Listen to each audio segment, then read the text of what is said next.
అందరికీ నమస్తే. పక్క కేటీఆర్ ఈడీ విచారణకు అటెండ్ అయ్యిండ్రు. ఇంకో పక్క మాజీ మంత్రి హరీష్ రావు ఢిల్లీ పర్యటనలో ఉన్నారు. ఆయన ఢిల్లీ పోయిండు. అక్కడ సుప్రీంకోర్టులో పిటిషన్ వేసిండ్రు. సుప్రీంకోర్టులో దేని మీద పిటిషన్ వేసిండంటే ఎమ్మెల్యేల మీద పిటిషన్ వేసిండ్రు. పార్టీ మారిన 10 మంది ఎమ్మెల్యేల పైన చర్యలు తీసుకోవట్లేదు స్పీకర్ ఇక్కడ. మీరు స్పీకర్కి ఒక టైం బాండ్ పెట్టి అయినా సరే ఆదేశించండి అని మొత్తం 7 ఎమ్మెల్యేల మీద పిటిషన్ వేసిండ్రు. రిట్ పిటిషన్ 7 ఎమ్మెల్యేలు రిట్ పిటిషన్ వేసిండ్రు.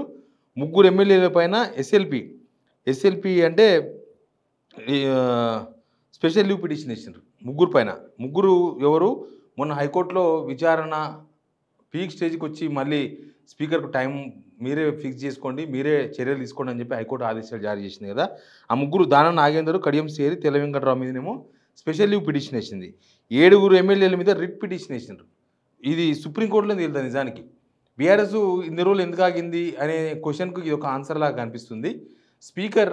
హైకోర్టు స్పీకర్కి ఆదేశాలు జారీ చేసింది. కరెక్టే, మీరు చర్యలు తీసుకోండి, మీరే ప్రజాస్వామ్యాన్ని కాపాడాలి, సేమ్ టైం రాజ్యాంగబద్ధమైన పదవిలో ఉన్నారు కాబట్టి మీరు ప్రజాస్వామ్యం నిలబడే విధంగా ప్లస్ రాజ్యాంగం పైన జనాలకు ఒక నమ్మకం కలిగే విధంగా మీరు చర్యలు తీసుకోండి. కానీ ఇప్పటివరకు హైకోర్టు ఇప్పటికి చెప్పి 3-4 మంత్స్ అయిపోయింది హైకోర్టు ఆ విషయాలను కూడా చెప్పి. కానీ ఇప్పటివరకు స్పీకర్ ఆఫీస్ నుంచి ఈ పార్టీ మారిన ఎమ్మెల్యేలకు కనీసం ఒక నోటీస్ కూడా ఇవ్వలేదు, ఎవరిని విచారణ పిలవలేదు. ఎప్పుడైనా సరే ప్రతిపక్షాలు కంప్లైంట్ చేసినప్పుడు స్పీకర్ వాళ్ళకు నోటీస్ ఇచ్చి ఆ నోటీస్ లోపల ఒక 1 వీక్ ఇస్తారా, 10 డేస్ ఇస్తారా, 2 మంత్స్ ఇస్తారా, టైం ఇచ్చి వాళ్ళ దగ్గర నుంచి రిప్లై అడుగుతారు. రాతపూర్వకంగా రిప్లై ఇవ్వండి, మీ మీద ఇలా కంప్లైంట్ వచ్చింది, మీ మీద ఎందుకు చర్యలు తీసుకోకూడదు అనేది ఒక స్పీకర్ ఆఫీస్ నుంచి వాళ్ళకి నోటీస్ పోతుంది.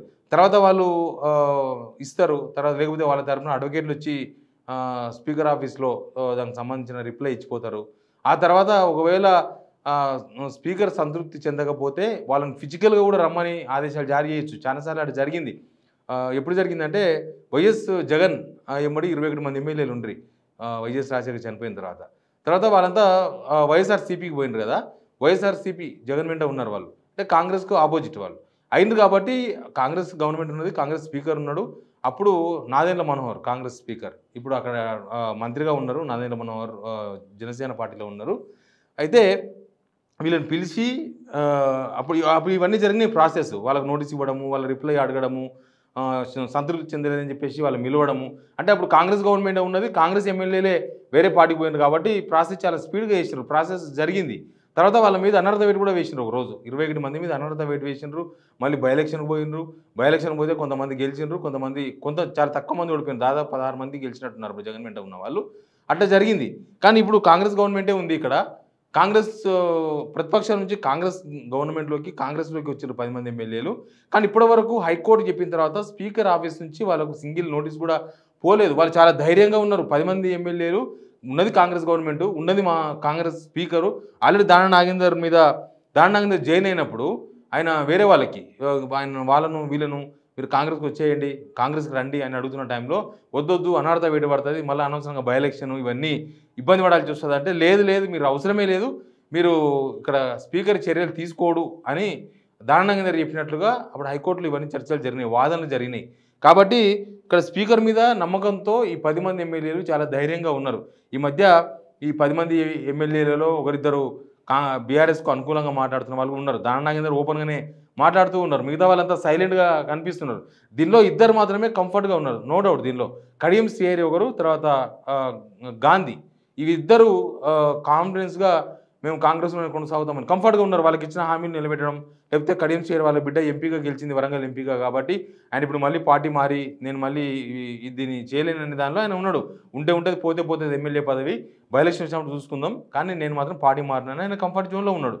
ప్లస్ గాంధీకి వాళ్ళకి ఇచ్చిన హామీలు మనం చూసినాం కదా. అక్కడ దాదాపు 400 కోట్ల విలువైన భూమిని గాంధీ వాళ్ళ కుటుంబ సభ్యుల పేరు మీద గవర్నమెంట్ భూమి వాళ్ళ పేరు మీద రిజిస్ట్రేషన్ అయిపోయింది. అదంతా కూడా మనం చూసినాం.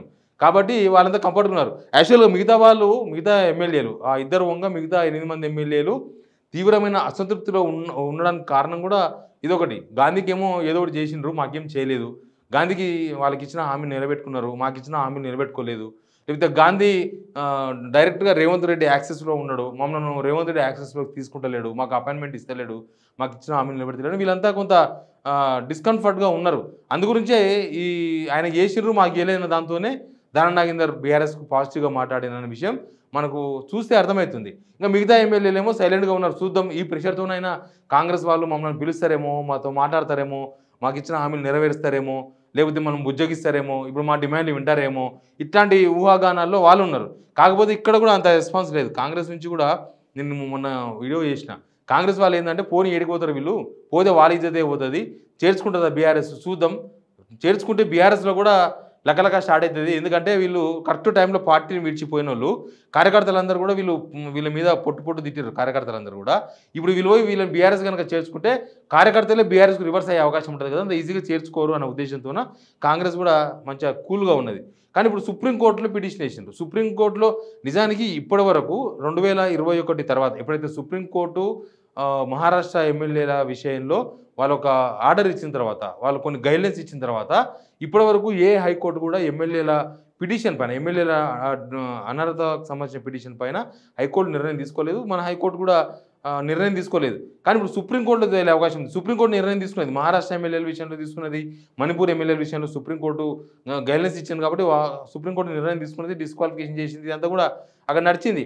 కాబట్టి ఇప్పుడు బీఆర్ఎస్ బహుశా స్పీకర్కు టైం ఇవ్వడానికి ఇన్ని రోజులు ఆగినట్టు కనిపిస్తుంది. అందరూ చాలామంది నాలాంటి వాళ్ళు కూడా డౌట్ వచ్చింది, ఎందుకు వీళ్ళు సుప్రీంకోర్టుకు పోతలేరు, హైకోర్టు ఆపినప్పుడు సుప్రీంకోర్టు కన్నా పోవాలి కదా, మరి సుప్రీంకోర్టు తేలుతుంది కదా అని అంటే ఏమో టైం కోసం చూస్తున్నారేమో, ఉప ఎన్నిక ఇప్పుడు వద్దు, ఇంకొక 6 months తర్వాత ఉప ఎన్నిక వస్తే బాగుంటుంది, ప్రభుత్వం మీద రోజు రోజుకు వ్యతిరేకత పెరుగుతుంటుంది, ఈ రోజున రేపు ఉండదు, రేపు ఎల్లు ఉండదు, కాబట్టి బహుశా వీళ్ళు దానికోసం చూస్తున్నారేమో అన్న చర్చ ఒకటి జరిగింది.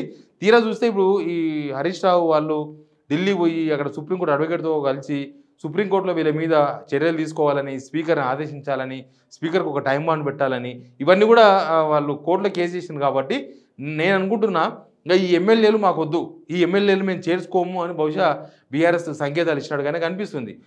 కొందరు ఎమ్మెల్యేలు ఉన్నారు, అటు గేమ్ ఆడి, ఇటు గేమ్ ఆడి, అటు గేమ్ ఆడి వాళ్ళ పనులు చేసుకుందామనో, వాళ్ళకి ఇచ్చిన హామీలు నిలబెట్టుకుందామనో. మనం గద్వాల ఎమ్మెల్యేని చూసినాం. గద్వాల ఎమ్మెల్యే కృష్ణమోహన్ రెడ్డి వితిన్ ఏ డేలో ప్లేట్ ఫిరాయించి పడేసిండు. ఆయన కాంగ్రెస్ పోయిండు, ప్రశాంతంగా ఉండకుండా మళ్ళీ వచ్చి కేటీఆర్ని కలిసి నేను అసలు కాంగ్రెస్లో ఏరినా అని చెప్పుకున్నాడు. మరుసటి రోజే జూపల్లి కృష్ణారావు పోయి టిఫిన్ చేసి వాళ్ళ ఇంట్లోనే అన్నీ అయిపోయిన తర్వాత మళ్ళీ ఆయన ఇప్పుడు కాంగ్రెస్లో కొనసాగుతున్నాడు.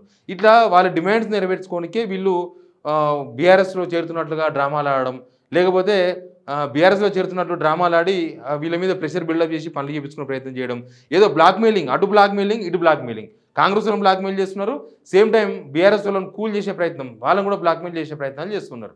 ఇప్పుడు సుప్రీంకోర్టుకు పోయిందంటే బహుశా బీఆర్ఎస్ డిసైడ్ అయినట్టుగా కనిపిస్తుంది, ఈ ఎమ్మెల్యేలు మాకొద్దు, ఈ ఎమ్మెల్యేల విషయంలో ఉప ఎన్నికనే రావాలని బీఆర్ఎస్ బహుశా కోరుకుంటున్నట్టుగా క్లియర్గా కనిపిస్తుంది. లేకపోతే సుప్రీంకోర్టు దాకా పోరు కదా, ఇప్పుడే కదా, మొన్ననే కదా దానం నాగేందర్ మాట్లాడింది. అసలు నిన్న మొన్న కేసీఆర్తోన ఎవరో ఒక ఎమ్మెల్యే పోయి కూర్చున్నాడు, మీటింగ్ అయింది ఫామ్ హౌస్లో, బహుశా బీఆర్ఎస్లో చేరే అవకాశం ఉంది, ఈ రోజు రేపు చేరుతారు, బహుశా సంక్రాంతి రోజే చేరుతారు. ఇట్లాంటి చర్చలు, ఇట్లాంటి సిమ్టమ్స్ బయటకు వచ్చినాయి, ఇట్లాంటి లీక్స్ వచ్చినాయి బయటికి. త్వరలో వాళ్ళంతా ప్రెస్ మీట్ పెట్టి ఒకేసారి 8 మంది, వాళ్ళిద్దరు కాక కంఫర్ట్ జోన్లో ఉన్న వాళ్ళు కాకుండా మిగతా 8 మంది వాళ్ళు ప్రెస్ మీట్ పెట్టి బహుశా కాంగ్రెస్కి యాంటీగా మాట్లాడతారు, గవర్నమెంట్ వాళ్ళు పోయినందుకు లాభం లేదనో ఏదో ప్రకటిస్తారని, అవసరం ఉంటే రేవంత్ను వీకేనికే వీళ్ళని చేర్చుకుంటుంది బీఆర్ఎస్. ఇట్లాంటి చాలా చర్చలు, చాలా ఊహాగానాలను బయటకు వచ్చినాయి. బట్ సుప్రీంకోర్టులో సీరియస్గా వీళ్ళు పిటిషన్ వేసింది కాబట్టి ఇంకా ఈ పార్టీ మారిన ఎమ్మెల్యేల విషయంలో బీఆర్ఎస్ క్లియర్గా ఉన్నట్టు కనిపిస్తుంది. ఇంకా మాకొద్దు, ఈ ఎమ్మెల్యేలతో పని లేదు, ఈ ఎమ్మెల్యేల ప్లేస్లో బై ఎలక్షన్ వస్తే బెటర్, ఈ బై ఎలక్షన్ వస్తే ఇప్పుడు ఎట్లా పోయిన 10 మంది ఎమ్మెల్యేలు బీఆర్ఎస్ వాళ్ళు కాదు, వాళ్ళు బీఆర్ఎస్ టెక్నికల్గా బీఆర్ఎస్ అయి ఉండొచ్చు కానీ వాళ్ళు బీఆర్ఎస్ సపోర్టెడ్గా లేరు కదా. ఇప్పుడు బీఆర్ఎస్ సంఖ్య ఏంటంటే 28 మందే. సరే, అసెంబ్లీ లెక్కల ప్రకారం అసెంబ్లీ చర్యలు తీసుకుంటలేదు కాబట్టి మొత్తం అసెంబ్లీ లెక్కల ప్రకారం 35 మంది బీఆర్ఎస్కి ఉండొచ్చు, కానీ 28 మందే ఉన్నారు. ఈ 10 మంది ఎమ్మెల్యేలు పోయినరు. ఈ 10 మంది ఎమ్మెల్యేలు కనుక బై ఎలక్షన్ వస్తే దీనిలో ఎన్ని సీట్లు గెలిచినా బీఆర్ఎస్కే ప్లస్ అవుతుంది కదా. ప్లస్ రేవంత్ గవర్నమెంట్కు ఒక టెస్ట్ అనమాట, ఇది ఒక లిట్మస్ టెస్ట్ లాగా. రేవంత్ గవర్నమెంట్ మీద ఎంత వ్యతిరేకత ఉందో జనాలకు, తర్వాత రాష్ట్ర ప్రజలకు అందరికీ చెప్పనీకే ఒక బై ఎలక్షన్ వస్తే బెటర్ అన్న ఆలోచనలో బహుశా బీఆర్ఎస్ ఉన్నట్టు కనిపిస్తుంది. అందుకే సుప్రీంకోర్టు దాకా పోయినరు. సుప్రీంకోర్టులో తేలుతుందా, హైకోర్టు కన్నా కొద్దిగా షార్ప్గా తేలే అవకాశం అయితే ఉంది సుప్రీంకోర్టులో. ఇప్పటిదాకా చెప్పినట్లుగా ఈ పార్టీ మారిన ఎమ్మెల్యేల విషయంలో సుప్రీంకోర్టు నిర్ణయం తీసుకోవాలి. స్పీకర్కు టైం బాండ్ విధిస్తారా, లేకపోతే సుప్రీంకోర్టే డిస్క్వాలిఫై చేస్తుందా, ఏం చేస్తుంది అనేది తర్వాత విషయం. కానీ ఈ 10 మంది ఎమ్మెల్యేల విషయంలో బీఆర్ఎస్ పాజిటివ్గా లేదు. వీళ్ళలో ఎవరైనా వస్తే చేర్చుకుంటారేమో. కొంతమంది కార్యకర్తలు ఓపెన్గా మాట్లాడినారు, వీళ్ళని మాత్రం ఎట్టి పరిస్థితుల్లో చేర్చుకోవద్దు, వీళ్ళని చేర్చుకుంటే బీఆర్ఎస్ ఇజ్జత్ పోతుంది, వీళ్ళని చేర్చుకుంటే ఇన్ని రోజులు మా కొట్లాట అంతా కూడా పోతుంది, కాబట్టి ఈ ఎమ్మెల్యేలను ఎట్టి పరిస్థితుల్లో కూడా బీఆర్ఎస్లో చేర్చుకోవద్దు అని కొంతమంది కార్యకర్తలు ఓపెన్గా సోషల్ మీడియా వేదికగా మాట్లాడినారు. కాబట్టి బహుశా ఈ 10 మంది ఎమ్మెల్యేలను చేర్చుకోవద్దు అని కరాఖండిగా బీఆర్ఎస్ చెప్పినట్లుగా ఈరోజు సుప్రీంకోర్టులో వాళ్ళు వేసిన పిటిషన్ బట్టి మనకు అర్థమవుతుంది. చూద్దాం ఏం జరుగుతుందో. Please subscribe signal TV.